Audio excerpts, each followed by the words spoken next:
Karena ruh ini dari Allah yang kita gunakan, akhirnya kita gunakan untuk bergerak, beraktivitas. Sehingga ada dua dimensi yang muncul, ada dua spektrum yang diambil.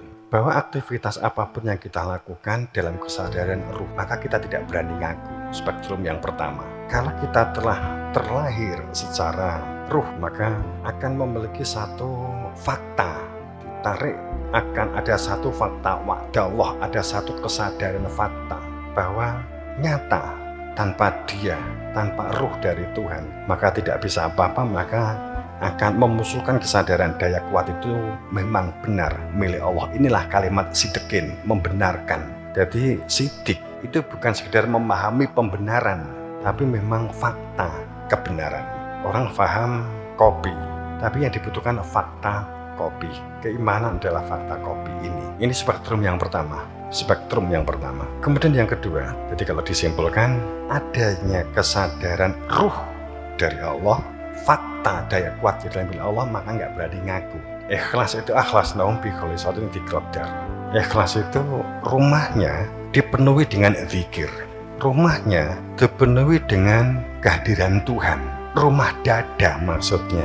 Nah, mengatakan, tapi ini bukan berarti salah gitu ya. Moco Quran atau sholawatan di jero omah ning kelakuane bar moco metu ka ngomah, balik odok, balik judi, balik ngelokke, ya bohong ya. Karena yang dikatakan akhlas nahu bi kholisatin diqdar, rumahnya itu menjadi sebuah rumah zikir, kesadaran ruh. Yang pertama adalah kesadaran daya kuat milik Allah, sehingga kita tidak berani mengaku daya kuatnya Allah. Spektrum yang kedua, dengan adanya daya kuat dari Allah yang telah diletakkan di dalam tubuh, menjadi sebuah fakta kehidupan bahwa tanpa dengan daya kuatnya Allah, kita nggak bisa apa-apa. Kita diberi oleh Allah perangkat, seperangkat alat sholat dibayar kontan, jenenge ijab. Pada saat kita telah diberi seperangkat alat pendengaran, penglihatan, berpikir, berbicara, itu adalah alat yang lahiriah. Kemudian alat yang batiniah, ada hati nurani, ada ruh, ada rasa. Itu instrumen atau elemen-elemen di dalam tubuh kamu. Tapi berfungsinya itu semua, berfungsinya baik elemen atau instrumen yang lahir, kuping, meripat, kemudian hati, itu karena ada ruh dari Tuhan. Itu baru berfungsi. Kalau nggak ada fungsinya, kan gitu. Sehingga pada saat spektrum yang kedua, dengan kesadaran fakta bahwa ini disebut iman, kesadaran fakta iman berarti mengenal ruhnya sendiri, maka mengenal dirinya, mengenal Tuhannya. Beberapa kali saya dapat pertanyaan hal ini. Man arafa nafsah faqad arafa rabbah, itu dikatakan hadis palsu atau doif, kata demikian.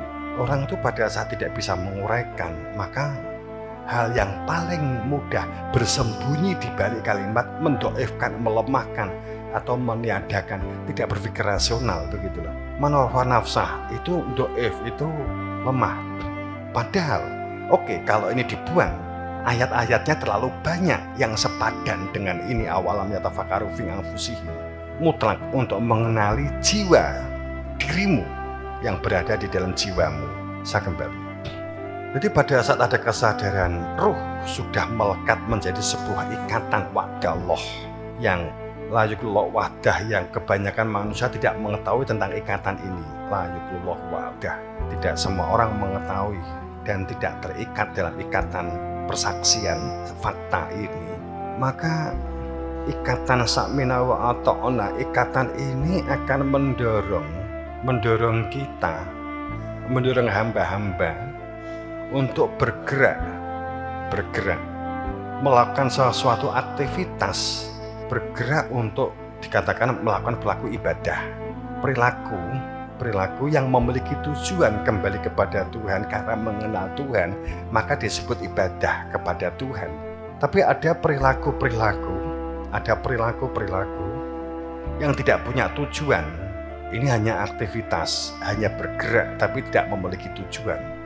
Maka supaya kamu itu mengetahui antara gerakan dan tujuan, dan gerakan yang bertujuan, gerakan yang memiliki tujuan. Karena banyak orang itu melakukan aktivitas menyesal di kemudian hari karena tidak terkontrol oleh tujuan hidupnya. Yang biasanya ini juga disesuaikan dengan umur, semakin matang akan semakin bisa mengenali tujuannya dengan baik, sehingga aktivitasnya itu untuk tidak merusak masa depannya. Akan tetapi umur kamu itu semakin lebih cepat memahami, lebih cepat menyadari, umpamanya aku kan masih umur SD, aku kan masih umur SMP, aku masih umur SMA, soalnya wes tuwek saya ibadah. Kenapa? Sama-sama beraktivitas, sama-sama berpikir, kenapa sejak tidak awal diniatkan untuk ibadah menjadi amal soleh? Mangan podo, manganmu niatannya ibadah, enggak soalnya wes tuwek wes saya kita mangan geragal, enggak apa-apa, kan juga enggak begitu. Jadi sejak awal sudah mempusi sebuah niatan, dijaga niatannya. Jadi kesadaran spektrum ruh yang kedua adalah melakukan aktivitas kesalehan, kemaslahatan, kebaikan atau berlaku khair, berlaku soleh, kemudian berlaku maslahah, berlaku bersosial, berlaku pemberdayaan atau mandiri untuk melakukan membuat simpul-simpul yang akan menjadi pancatan ke depan.